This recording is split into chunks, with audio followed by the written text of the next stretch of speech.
ওই রে কালকে একটু দেখছি আর দেখছি ওয়ানে আস্তে আস্তে একটাই বাস রাত্রে 11টা তুলি হাইরে কাহিনী আমি তো চুপ করে যাচ্ছি নাম তো গাইস অনেক সত্যি শুনলাম যে তোমরা ওনালি করছো বুঝছো আমরা তো ঘুমাই নাই, গল্প করলাম।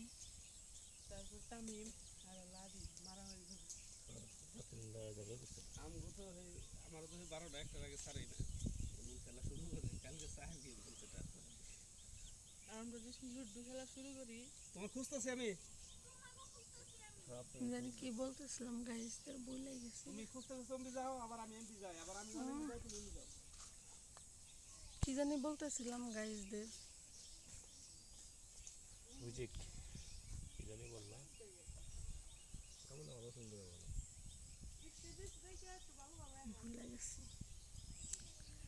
যাই হোক, আমাদের ভিডিওগুলো দেখেন। আসলে আমার মাথা ব্যথার সমস্যা, সবাই দোয়া করেন আমার জন্য। আর আজকে আমরা টাঙ্গাইলে চলে যাব, তারপরে আমাদের টাঙ্গাইলে কাজ আছে।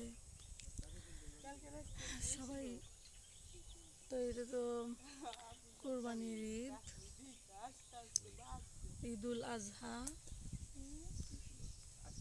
তো এখন ঈদ মুবারক জানাবো না, কারণ আমাদের আরো কাজ আছে, শুটিং আছে। একবারে যখন ছুটি পাবো তখন। দোকান খুলছে, চা আছে, চা খাইগা।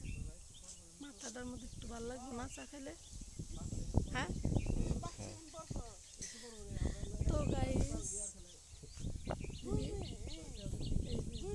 নাস্তা করতেছে। যাই হোক, আমি একটু চা খাই আসি, মাথাটা ভালো লাগবো। তো ব্লগ ভিডিও আজকে আরো বানাবো মনে হয়, কিন্তু এখনকার মতো আল্লাহ হাফেজ।